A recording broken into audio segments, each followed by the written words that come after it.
Everyone, কেমন আছেন? আমি ভালো আছি। আজকে আপনাদের সঙ্গে শেয়ার করছি মুইঠা রেসিপি। এটা আজকে একটু টুইস্ট, এটা আমিও সোশ্যাল মিডিয়া থেকেই শিখেছি। কাটাপোনা মাছের মুইঠা করব। দুটোই কাটাপোনা মাছ আছে, আর দুবেলার খেতে হবে, আমরা দুজন মানুষ। তো এটা আমি চিতল মাছের মুইঠা আমি আগে খেয়েছি, কিন্তু কিছুদিন আগে এই জানুয়ারি মাসেই আমি আমার মাসতুতো বোনের কাছে গেছিলাম। ও চিতল মাছের মুইঠা করে খাইয়েছিল, খুবই ভাল লেগেছিল।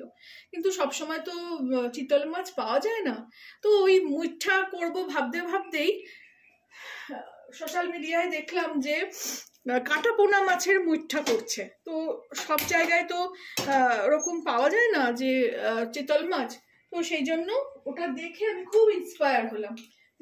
ভাবলাম যে তাহলে আমি দুটো মাছ আছে, ওই দেখে আমি কাটাপোনা মাছের মুইঠা করবো আর আপনাদের সঙ্গে শেয়ারও করব। তেলটা গরম করে নিই। প্রথমে মাছগুলোকে আমি ভেজে নেব। তেল গরম হয়ে গেছে, এখানে আমি এই দুটো মাছ নুন হলুদ দিয়ে মাখিয়ে রেখেছিলাম, এবার ভালো করে ভেজে নেব।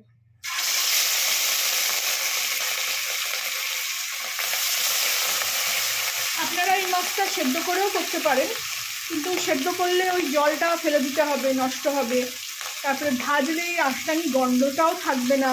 তো সব ভেবেচিন্তে ভাবলাম যে আমি ভেজে নিয়েই করব। তার সঙ্গে একটা আলু সেদ্ধও করে নিয়েছি, আলুটাও দেবো ওর মধ্যে। তো ভেজে নিয়ে ফিরছি। এই যে মাছ ভেজে নিলাম, মাছটা ভেজে তুলে নেবো, তুলে নিয়ে কাঁটা বেছে নেবো ভালো করে। দিয়ে এদিকে অন্য কড়াই বসিয়ে দেবো, এই কড়াইটা সরিয়ে দেবো, দিয়ে এই মাছ ভাজার তেলটা আমি ইউজ করে নেব। জল হলে কি হতো, আমি সেই জলটা ইউজ করতে পারতাম। এই মাছ ভাজার তেলটা দিয়েই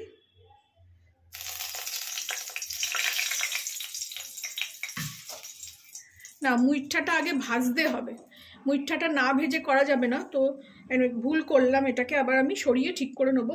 আগে এদিকে প্রিপারেশন করে আসি, মাছটা ঠান্ডা করে বেছে নিই, আলুটা একটু ক্রাশারে ঘষে নেবো, আর পেঁয়াজ টমেটো কাঁচা লঙ্কা সব রেডি করে নিয়ে ফিরছি। এই দেখুন মাছটা বেছে নিলাম, এই যে কাঁটাগুলো সব এক একটা করেছি। ভালো করে বেছে নিতে হবে, কাঁটা থাকলে চলবে না। চিতল মাছ যেমন কুড়ে নেয় কাঁচা অবস্থায়, এটা তো সেটা সম্ভব নয়। তো এইভাবে ভেজে কিংবা সেদ্ধ করে মাছের কাঁটাটা বেছে নিতে হবে। এই দেখুন এখানে মাছটাকে তো প্রথমে বেছে নিয়েছিলাম, তারপরে পেঁয়াজ, এই যে আমার এই জিনিসটা আছে, এতে পেঁয়াজটা ওরকম কুড়ে নিলাম, আদা, একটু রসুন, কাঁচা লঙ্কা, আর একটু এই সবুজ সবুজ দেখা যাচ্ছে ধনে পাতার ডাঁটিটা দিয়েছি, আর এই ছোট একটা আলু এরমভাবে হাতে চটকেও দেওয়া যেত, কিন্তু হাতে না, নতুন আলু তো গুঠলি হয়ে যায়।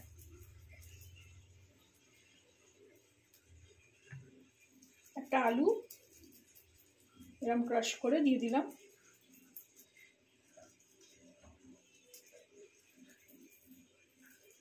এতে দেব স্বাদ মতো নুন, মিষ্টি, বাইন্ডিং এর জন্য একটু বেসন,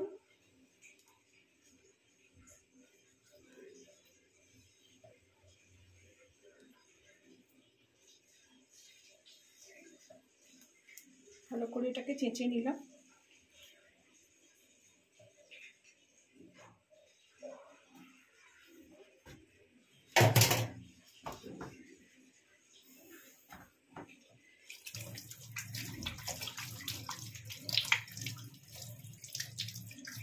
আপনারা যদি এই জিনিসটা মানে কাটাপোনা মাছ দিয়ে মুইঠা করে থাকেন আমাকে জানাবেন, আর যদি না করে থাকেন অবশ্যই ট্রাই করবেন।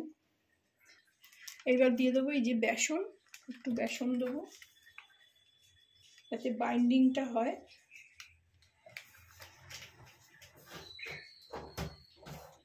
দেবো একটু নুন হলুদ দিয়ে মাছটা ভেজেছি, তো বেসন আর আলুর টেস্টে নুনটা যাবে। আর দেবো একটুখানি চিনি টেস্টার জন্য, দিয়ে এবারে সব কিছু দিয়ে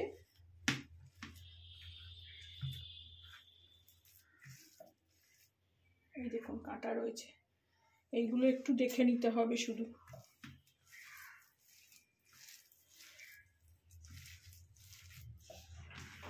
ভালো করে এটাকে মেখে নেব। আপনারা চাইলে একটু চালের গুঁড়ো দিতে পারেন, মচমচে হবে, কিন্তু আমি তো এটা তরকারি করব। এই দেখুন কাঁটা রয়েছে আবার। এইগুলো একটু খেয়াল রাখতে হবে মাখার সময়। সুন্দর মাখা হয়ে গেল। মুইঠা নামটা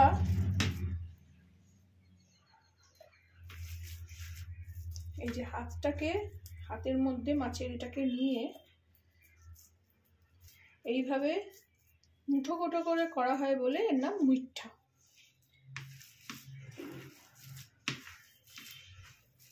আমি অনেক দিন আগে সয়াবিনের মুইঠাও দেখেছিলাম। সয়াবিনটাকে সেদ্ধ করে নিয়ে একদম হাতে ভালো করে ম্যাশড করে নিয়ে তারও মুইঠা দেখেছি। আমার যারা নিরামিষ খান তারা পনির সয়াবিনেরও অবশ্যই করতে পারে। মেখে নিলাম, এইবারে আমি এটাকে ভেজে নেব।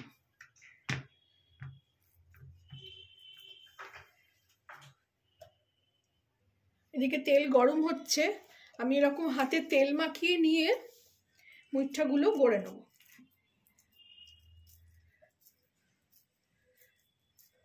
তারপরে এতে ভাজবো। এই গড়তে গড়তেই একেবারে দিয়ে দেবো। তেল হয়ে গেছে, এই দেখুন মুইঠা এরকম ভাবে আপনারা যে যেরকম শেপ পারবেন দিতে পারেন।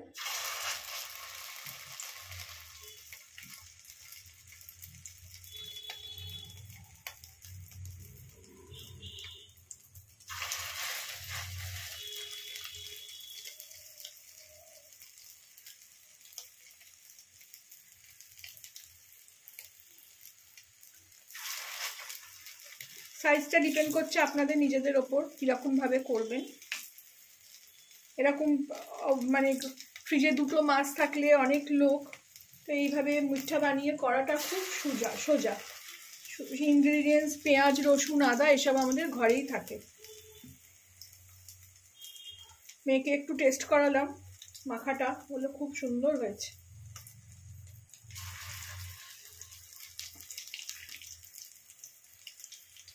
এভাবে গড়ে আমি ছেড়ে দিই, তারপরে ফিরছি। এই দেখুন একটা পিঠ হয়ে গেছে, এবার এগুলোকে উল্টে দেবো।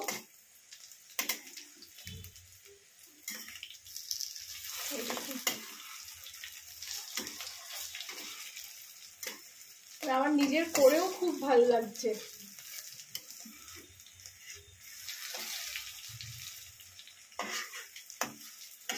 আমার খুবই ইচ্ছে ছিল যে এরকম মাছের মুইঠা করব, চিতল মাছের মুইঠা। চিতল মাছের মুইঠাও যখন করব আপনাদের নিশ্চয়ই শেয়ার করব।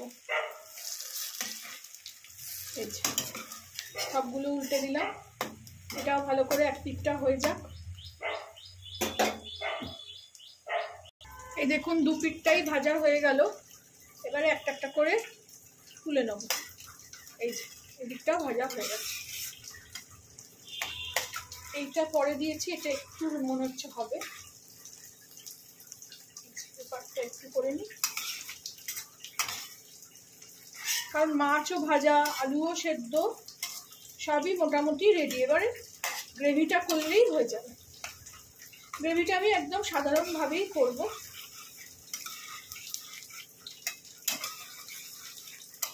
খুব হালকা হাতে করে নিতে হবে, ভেঙে না যায়।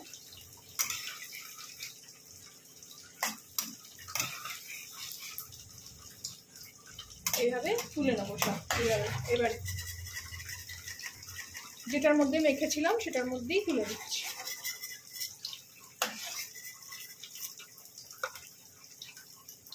কড়া বসিয়ে দিলাম, এই কড়াটাতে গ্রেভিটা বানাবো। 2 চামচ সর্ষের তেল দিয়ে দেবো।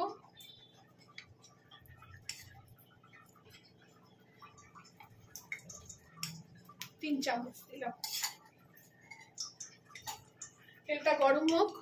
তেল দেখুন গরম হয়ে গেছে, এতে দেবো অল্প করে একটু জিরে, দুটো ছোট এলাচ ফাটিয়ে নিয়ে দেবো,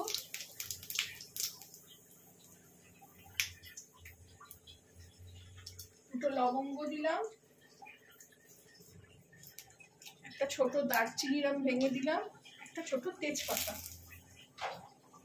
এর মধ্যে আমি যে পেঁয়াজটা কুড়ে রেখেছিলাম তা দিয়ে দিলাম।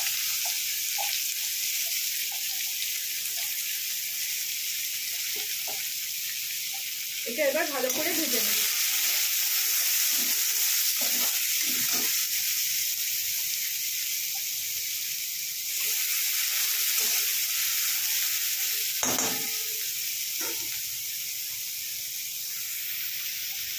পেঁয়াজটা লাল করে ভেজে নিলাম। এতে একটু রসুন, একটু আদা,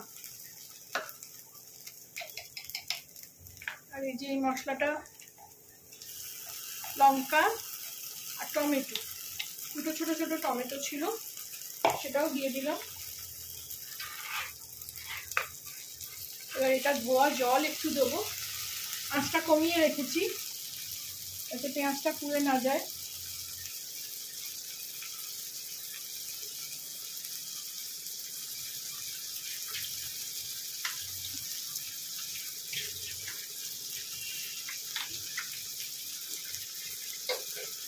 আমার রান্না দেখতে দেখতে অনেক রকম আওয়াজ পাবেন।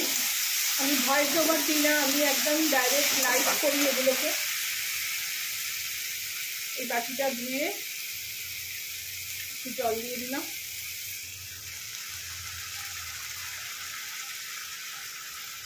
এটাকে এবার ভালো করে কষবো। এর মধ্যে শুকনো মশলাটাও দিয়ে দেবো, হলুদ, একটু কাশ্মীরি লঙ্কার গুঁড়ো,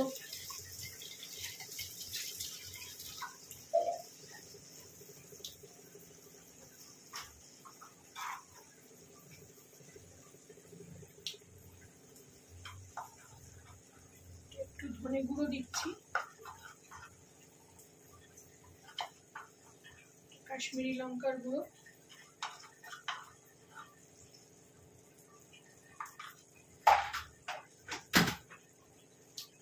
দিয়ে একটু চিনি দেবো স্বাদ মতো।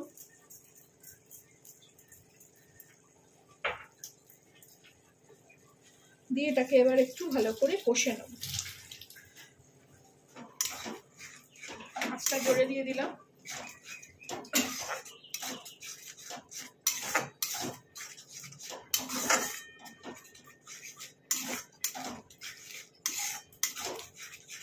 ভালো করে কষে নিতে হবে, কষে নিয়ে আমি ফিরছি।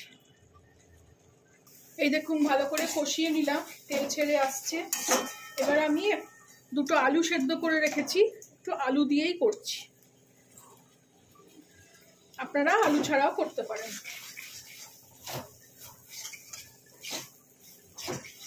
একটু জল দেবো।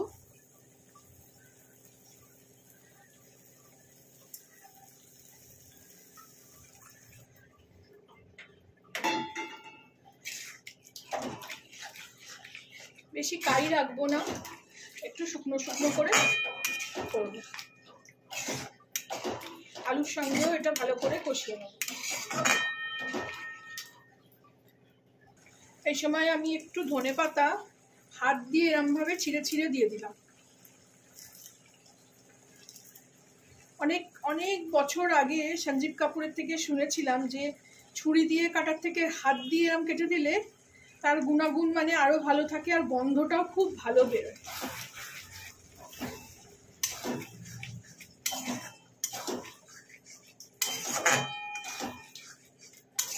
আলু দিয়েও কষিয়ে নিলাম।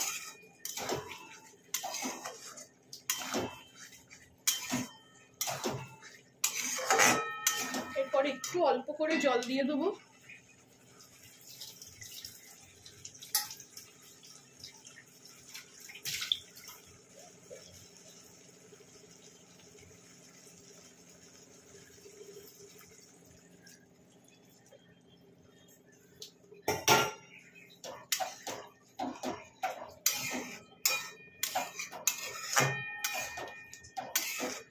এর মধ্যে দেবো স্বাদ মতো নুন,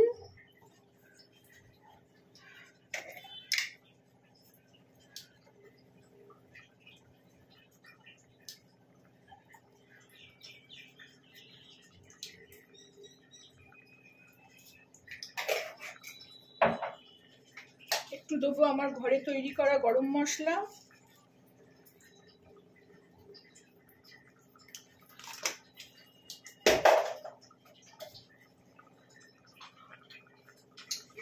একটু অল্প করে দেবো ঘি। গ্রেভিটা নিজের নিজের মতন যেরকম যেরকম পারবেন করবেন। এতে কাজু বাটাও দিতে পারেন, কাজু চারমগজ একটু রিচ হবে।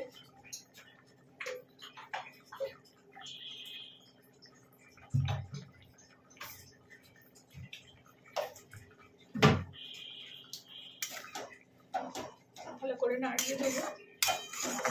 আলু তো অলরেডি সেদ্ধ, এর মধ্যে আমি এবারে মুইঠাগুলো বসিয়ে দেবো।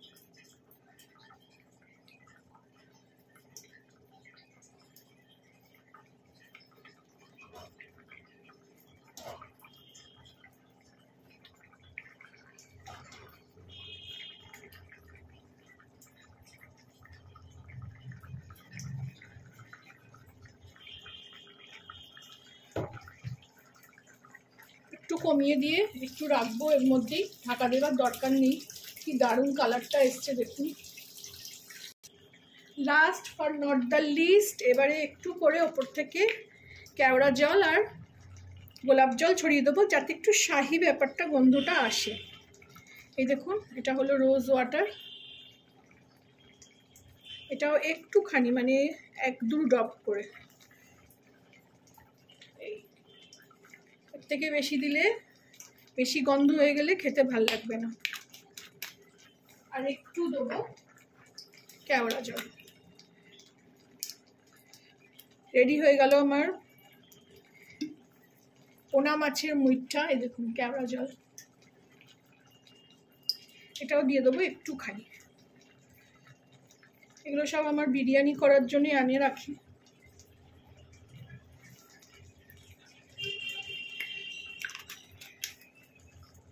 আমি যেভাবে শেয়ার করলাম আপনারাও করবেন, ভালো লাগলে আমাকে জানাবেন।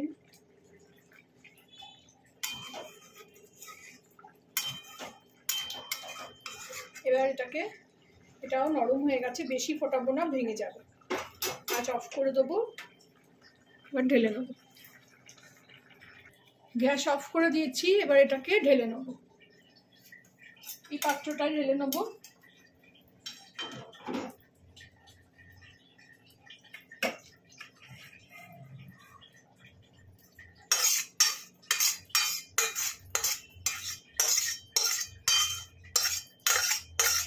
সার্ভ করে দিলাম। আপনারাও এইভাবে করবেন, করে আমাকে জানাবেন কেমন লাগলো। ভালো লাগলে আমার চ্যানেলটাকে একটা লাইক, শেয়ার এন্ড সাবস্ক্রাইব করে দেবেন। Thank you for watching.